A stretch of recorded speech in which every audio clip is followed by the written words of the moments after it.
আপনি নিশ্চয়ই ফিনান্সিয়াল টাইমসের একটা প্রতিবেদন দেখেছেন। আপনি জানেন যে ব্রিটেনের একটি খুব নামি দামি সংবাদ মাধ্যম সেখানে টিউলিপটিকে নিয়ে একটি রিপোর্ট করেছে। টিউলিপের পরিচয় আমরা সবাই জানি, তার চেয়ে সবচেয়ে বড় পরিচয় হলো পতিত সরকার শেখ হাসিনার বোনজি উনি, এবং শেখ হাসিনার ছোট বোন রেহানার কন্যা। তার বিরুদ্ধে নানান ধরনের অভিযোগ, বিশেষ করে আর্থিক কেলেঙ্কারি নিয়ে বেশ কিছুদিন ধরে কিন্তু কম বেশি রিপোর্ট আসছিল।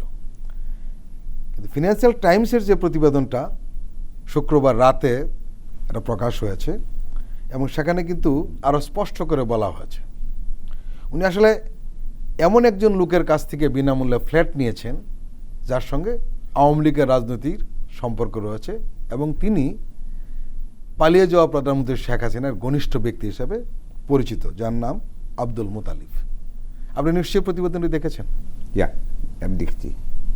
তো বিষয়টা হচ্ছে যে শেখ রেহানার কন্যা টিউলিপ সিদ্দিক লন্ডনে বা ব্রিটিশ রাজনীতিতে নিজের একটা অবস্থান করে নিয়েছেন।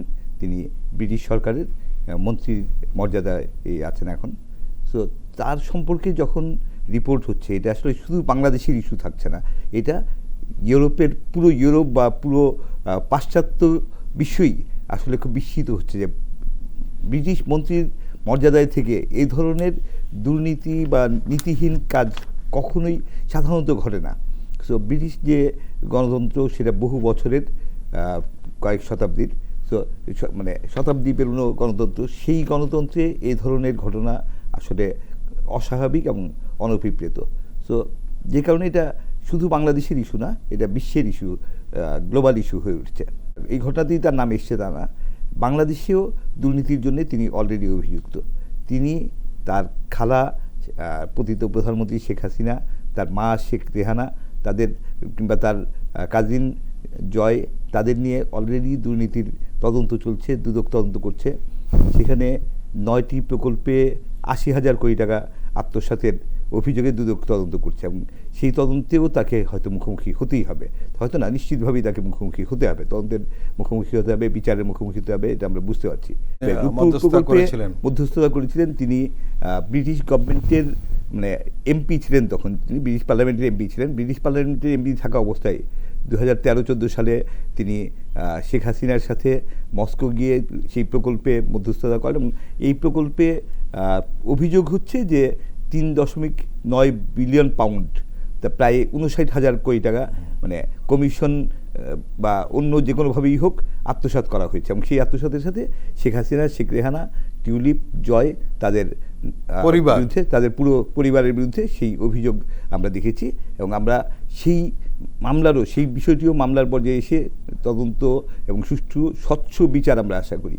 তো এবার যে বিষয়টা নিয়ে সামনে আনলো ফিনান্সিয়াল টাইমস, সেটা হচ্ছে যে একটা ফ্ল্যাট, লন্ডনের একটা ফ্ল্যাট, সেই ফ্ল্যাটটা 2000 সালের দিকে টিউলিপকে বিনামূল্যে দেওয়া হয়। এবং বিনামূল্যে কে দেন? এক ব্যবসায়ী, আবাসন ব্যবসায়ী, তো মুতালিফ নামের এক আবাসন ব্যবসায়ী। সেই বিষয়টা বিনামূল্যে একটা ফ্ল্যাট নেয়া, এবং পরে আমরা গণমাধ্যমের রিপোর্টে দেখেছি যে টিউলিপ তার যে ইনকাম ট্যাক্সের রিটার্ন বা যে আয়কর নথিতে দেখা গেছে যে তিনি 2টো ফ্ল্যাট থেকে মানে নিয়মিত ভাড়া বাবদ পান, তার মধ্যে এটি একটি। তার মানে এটা 2000 সাল থেকেই বা 2001 থেকে ফ্ল্যাটটা দেওয়া হয় 2004 সালে। হ্যাঁ, তো 2000 সালের পর থেকেই 2001-2 বা 2004 সাল থেকেই এই ফ্ল্যাটটা তিনি ভোগ করে আসছেন, তার নিয়ন্ত্রণে রয়েছে, এবং তিনি এই ফ্ল্যাটটা মালিকানা উপভোগ করছেন, এবং এই ফ্ল্যাটটা ভাড়া দিয়ে কখনো নিজে থাকছেন, কখনো ভাড়া দিচ্ছেন, তিনি এর পুরোপুরি সুবিধা পাচ্ছেন। এবং এই ফ্ল্যাটটি তার মালিকানায়, অথচ তার কেনা না।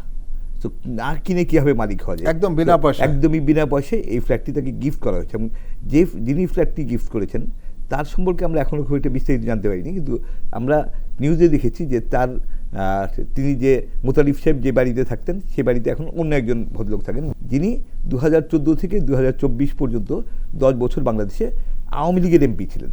তো এইটাও মিন করে যে এই পুরো বিষয়টি আসলে এক ধরনের একটা রাজনৈতিক দুষ্টচক্রেরই অংশ। তো শেখ হাসিনার এই দুঃশাসনের একটা বড় দিক ছিল আর্থিক কেলেঙ্কারি বা অর্থ আত্মসাৎ, অর্থ পাচার। আমরা বারবার দেখেছি যে প্রফেসর ইউনূস দায়িত্ব নেওয়ার পরে যে কমিটি করেছিলেন, শ্বেতপত্র প্রণয়ন কমিটি, সেই কমিটির রিপোর্টে আমরা অফিসিয়ালি দেখেছি যে 28 লাখ কোটি টাকা আত্মসাৎ বা দুর্নীতি হয়েছে, দেশ থেকে পাচার হয়ে গেছে। সেই টাকা যারা পাচার করেছে তার মধ্যে ব্রিটিশ নাগরিক হওয়া সত্ত্বেও টিউলিপ সিদ্দিকীর নাম জড়িয়ে গেছে, এবং সেটারই একটা প্রমাণ হিসেবে আমরা ধরে নিতে পারি যে ফিনান্সিয়াল টাইমসের যে রিপোর্টটি, এই রিপোর্টটি আসলে প্রমাণ করে যে পুরো পরিবারটাই আসলে দুর্নীতিগ্রস্ত একটি পরিবার। মানে শেখ হাসিনা দেশে যে একটা চোরতন্ত্র প্রতিষ্ঠা করেছিলেন, সেখানে সদস্য হিসেবে টিউলিপের নাম কিন্তু বারবার আসছে। বারবার আসছে, এবং এটা ব্রিটিশ সরকারের জন্য বা ব্রিটিশ সংসদের জন্য একটা বিব্রতকর বিষয়। কিন্তু ব্রিটিশ সরকারের কাছে আমরা আশা করি যে ব্রিটিশ সরকার এই ধরনের দুর্নীতি, অনিয়ম, আত্মসাতের বিষয়গুলোকে বিন্দুমাত্র প্রশ্রয় দেবেন না। তাদের যে এত বছরের গণতন্ত্র, তাতে এটা কোনো রকম প্রশ্রয় না পাওয়াই স্বাভাবিক। আমরা আশা করব যে ব্রিটিশ সরকার বিষয়গুলো তদন্ত করবেন।